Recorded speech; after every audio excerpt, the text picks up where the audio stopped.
When giants demand submission. The morning started like any other on Earth's orbital defense station. Admiral Sarah Chen stood in the command center, watching the gentle blue curve of her homeworld through the massive viewport. Coffee steamed in her hands, and the usual chatter of her crew filled the air.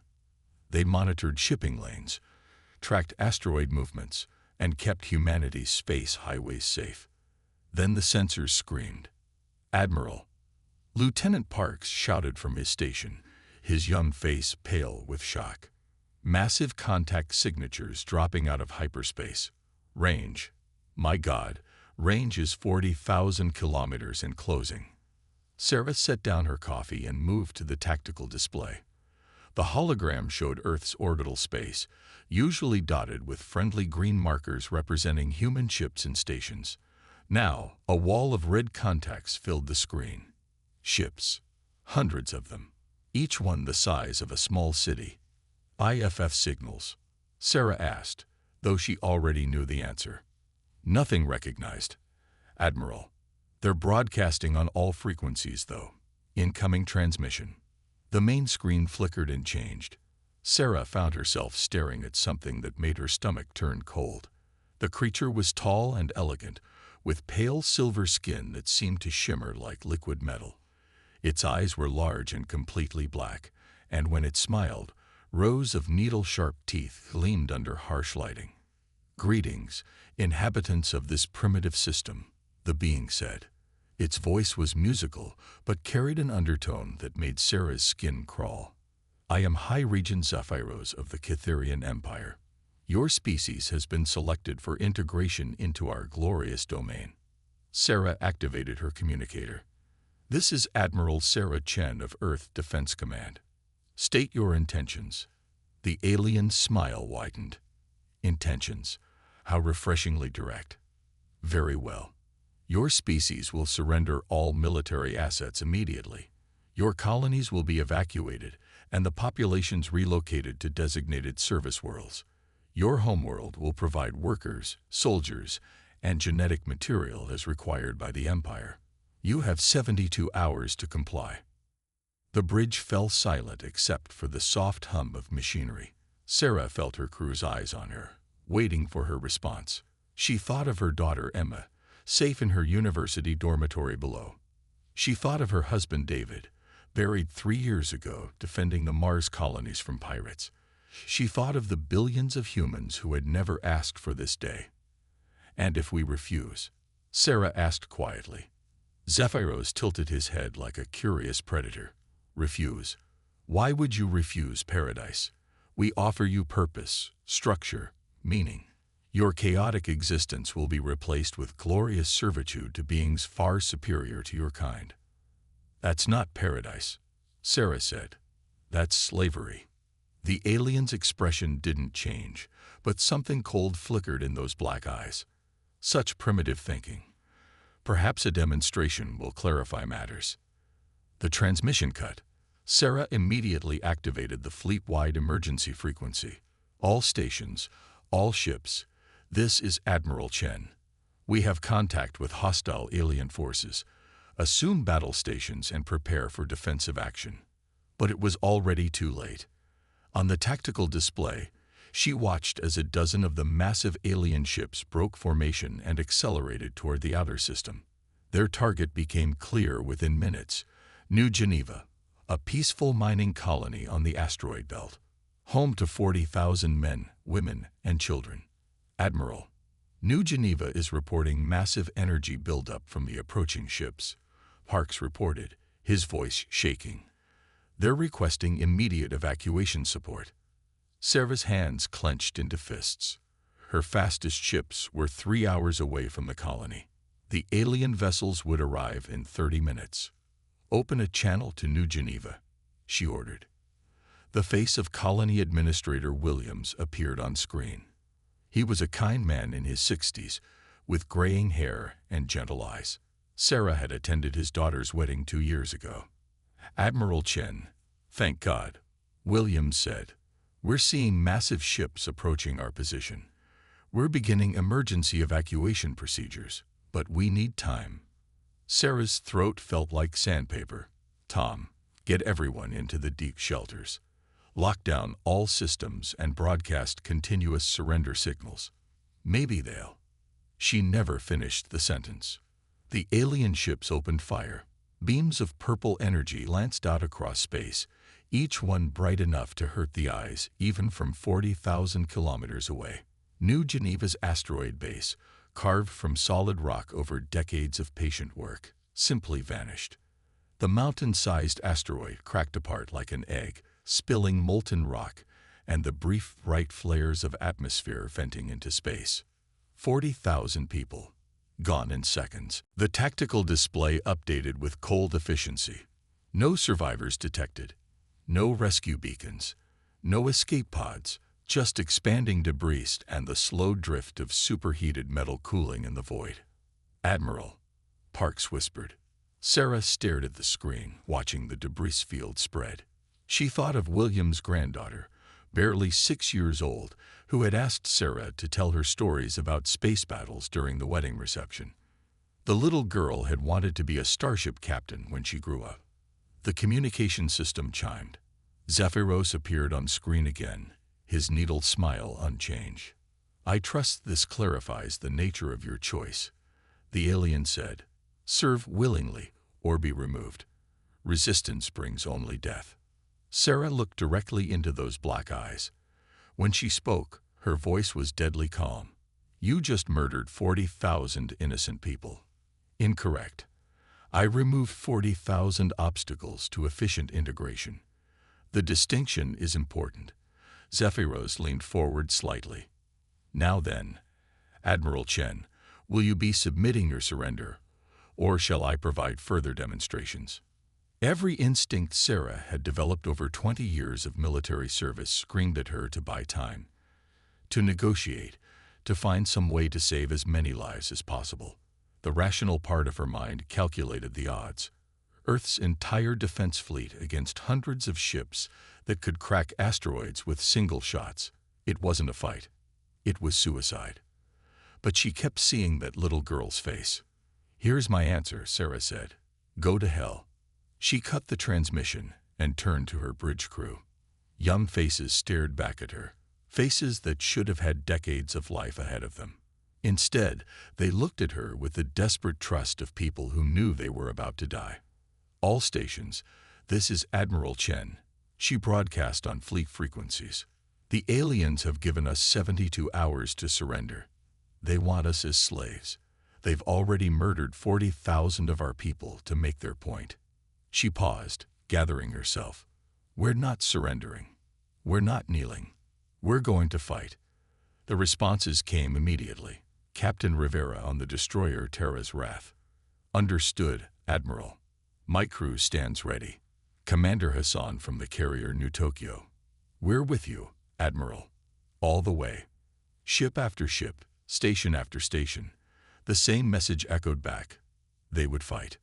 Sarah felt something break loose in her chest, a knot of fear and desperation that had been building since the first alien transmission. These people, her people, would die before they lived in chains. "Parks, get me Dr. Vasquez at the Lunar Research Station. Priority 1. Dr. Elena Vasquez appeared on the screen within minutes. The brilliant physicist looked haggard, her usually perfect black hair disheveled, and her lab coat stained with coffee.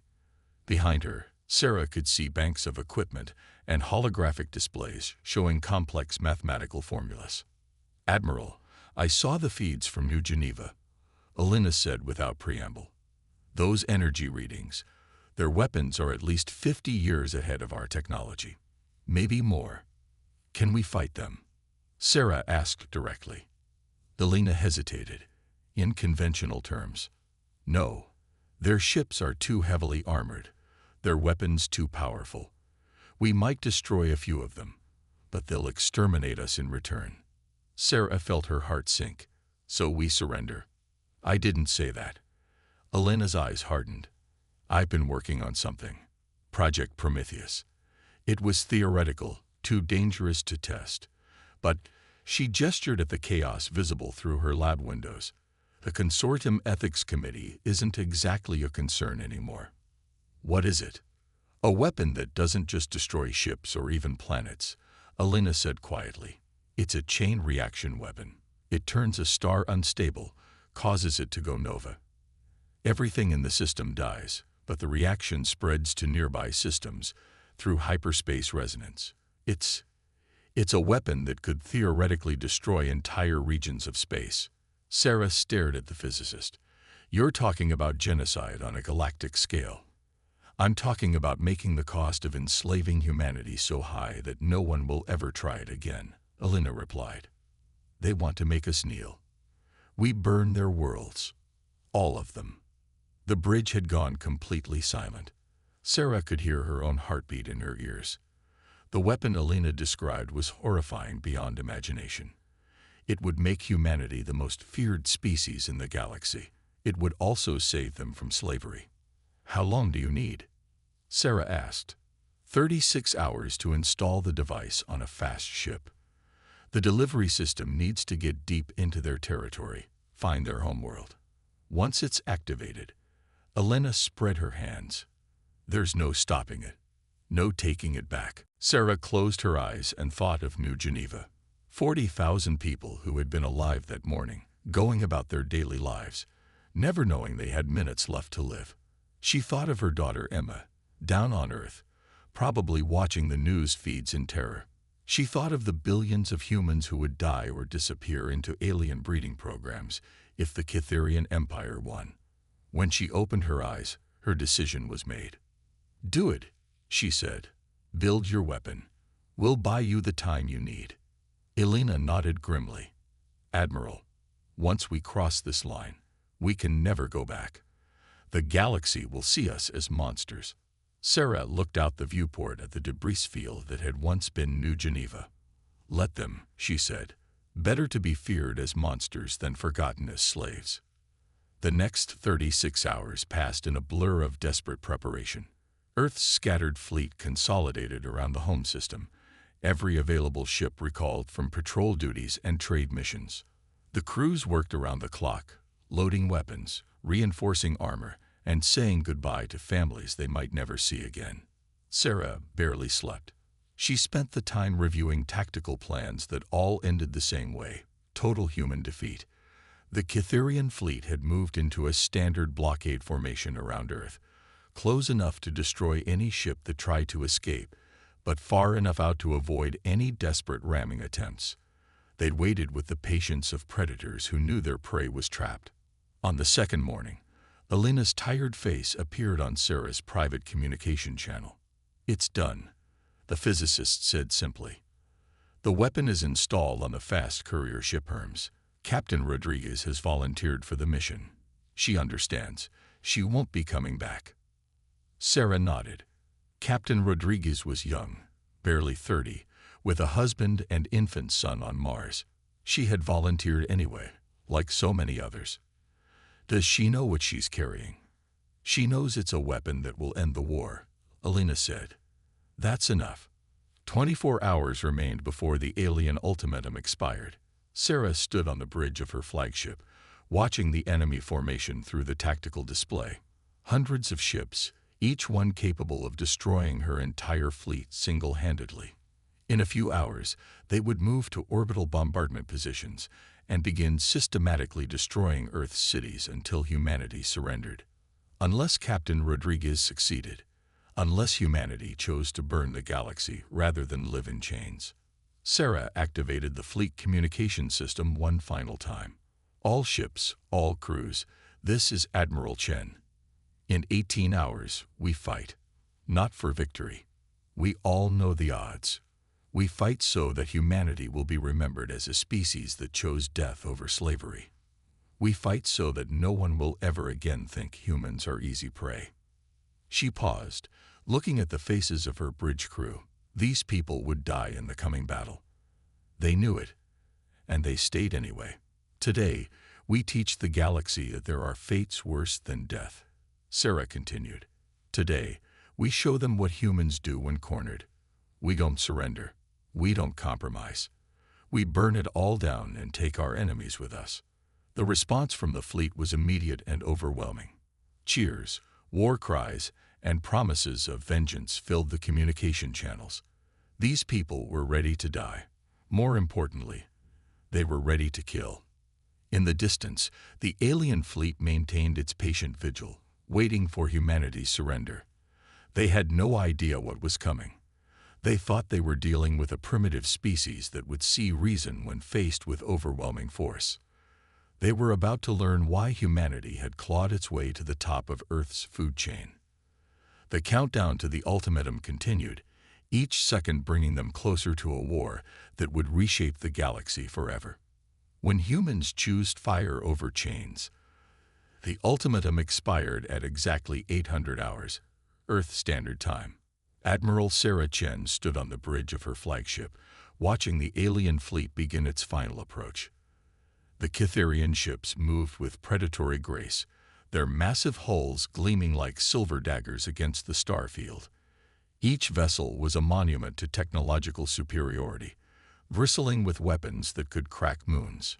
Humanity's response hung in space before them. 47 ships, most of them hastily retrofitted civilian vessels, with military-grade weapons bolted to their hulls. Against the Cytherian armada, they looked like toys. Admiral, Captain Marcus Rivera reported from the tactical station. All ships report ready for combat. The Hermes launched 20 minutes ago on schedule. Sarah nodded. Captain Rodriguez and her courier ship were already deep in hyperspace, carrying Dr. Vasquez's weapon toward the heart of the Cytherian Empire. Everything now depended on buying her enough time to reach the enemy homeworld. Sarah stepped forward, her hands clasped behind her back. Maybe. But we're going to make you pay for every inch of space. Zephyros tilted his head in that predatory way. You will accomplish nothing except the deaths of your own people. Surrender now, and I will ensure your warriors receive honored positions in our servant armies.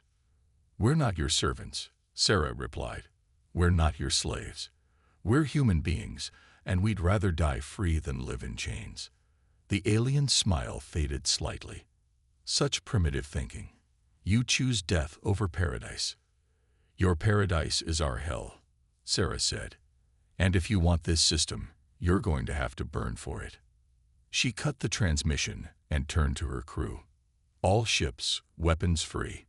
Engage at will. The battle began with humanity's first and last surprise. The civilian cargo haulers, disguised as helpless refugees, suddenly broke formation and accelerated directly toward the enemy line. Their cargo holds, packed with nuclear devices and antimatter charges, turned them into massive guided missiles. Commander Thane Korik, leading the Cytherian vanguard, barely had time to register the threat before the first human ship rammed his flagship.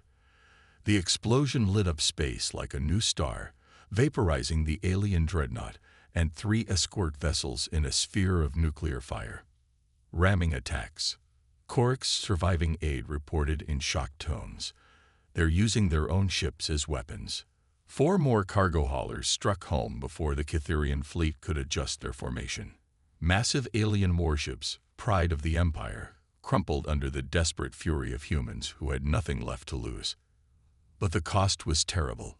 Each ramming attack cost humanity an entire crew, brave men and women who flew their ships into the guns of the enemy knowing they would never see home again. Their sacrifice bought precious time, but time was all it bought.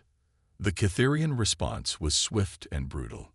Purple energy beams lanced out across space, each one powerful enough to cut a human ship in half with a single shot. The destroyer Valiant exploded in a shower of debris. The cruiser New London lost its entire forward section, atmosphere venting in crystalline clouds that sparkled in the starlight. Admiral, Rivera shouted over the chaos. We've lost 12 ships in the first exchange. Enemy casualties are 7 vessels destroyed, multiple damage. Sarah gripped the command rail as another shockwave rocked the bridge. Outside, the battle raged in deadly silence, marked only by the brief flares of dying ships and the constant stream of weapons fire. Signal the fighter squadrons, she ordered.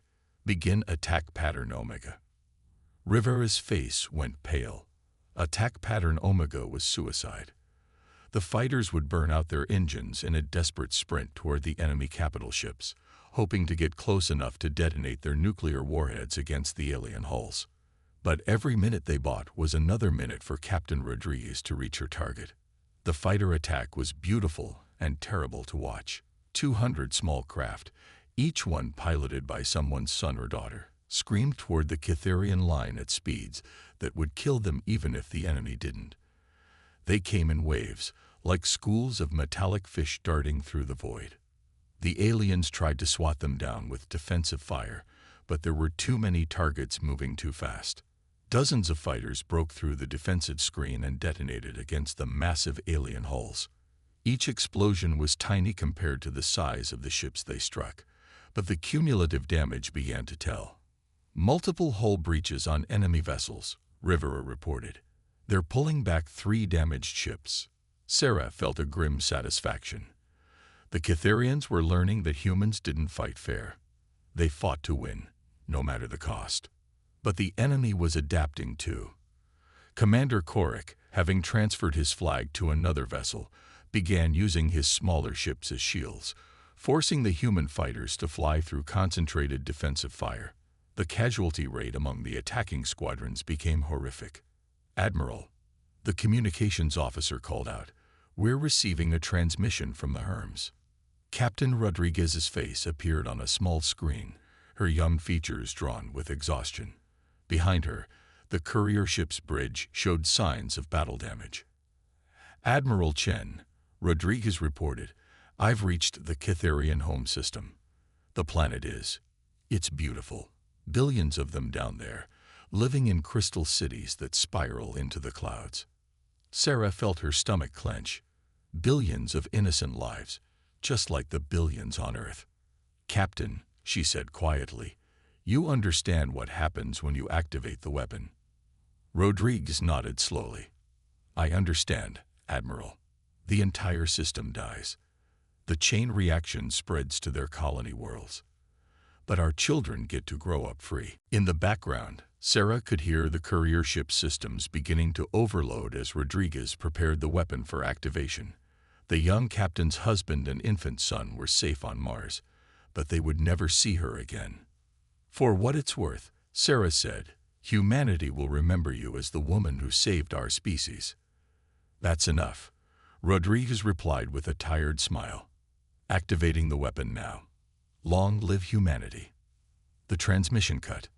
Back in the Sol system, the battle had turned into a desperate holding action. The human fleet, reduced to fewer than 20 ships, fought with the fury of cornered animals.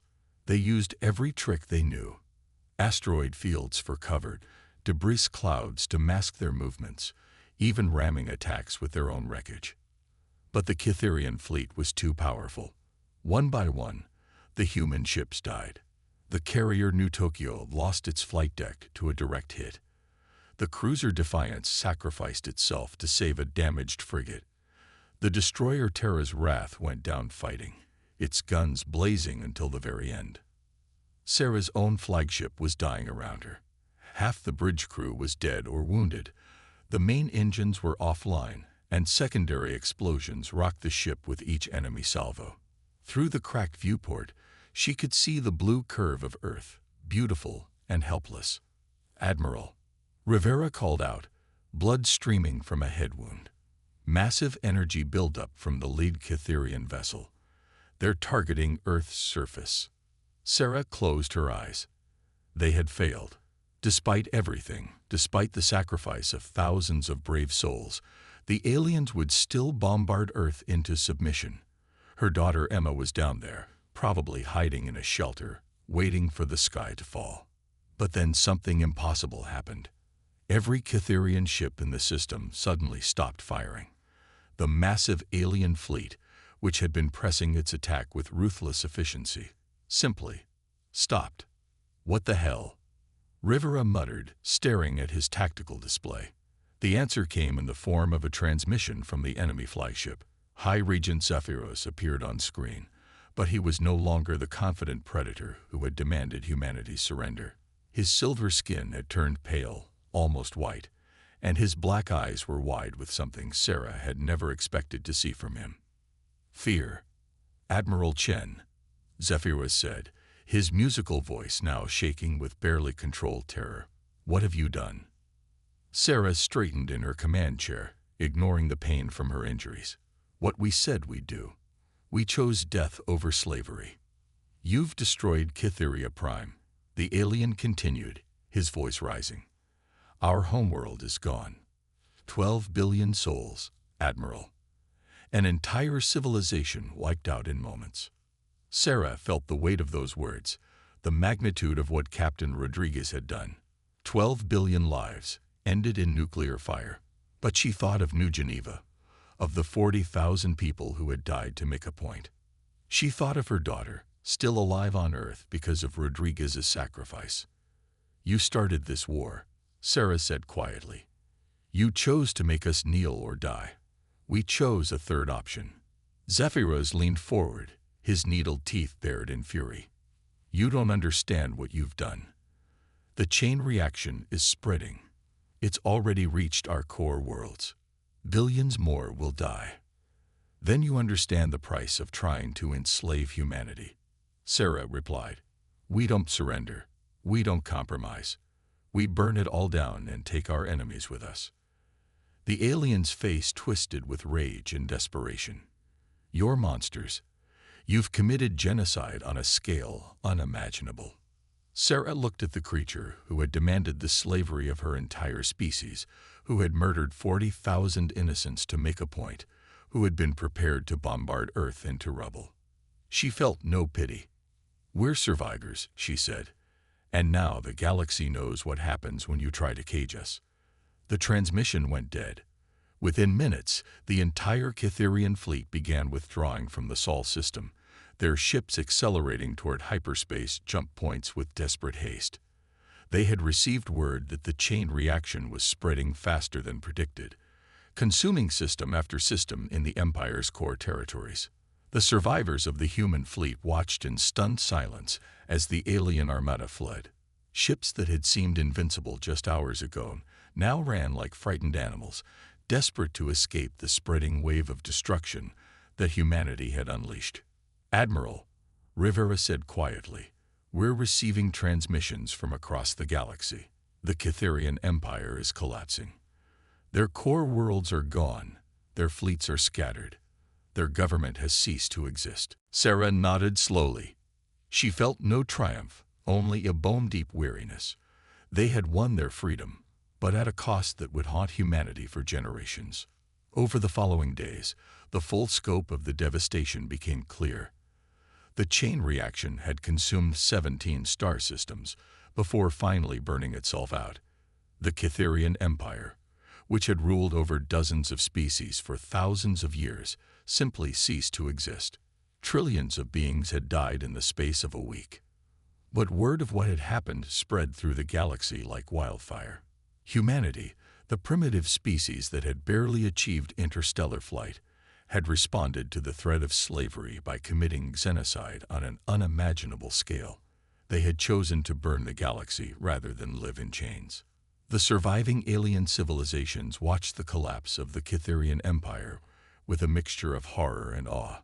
Some called humanity monsters, genocidal maniacs who had doomed innocent worlds.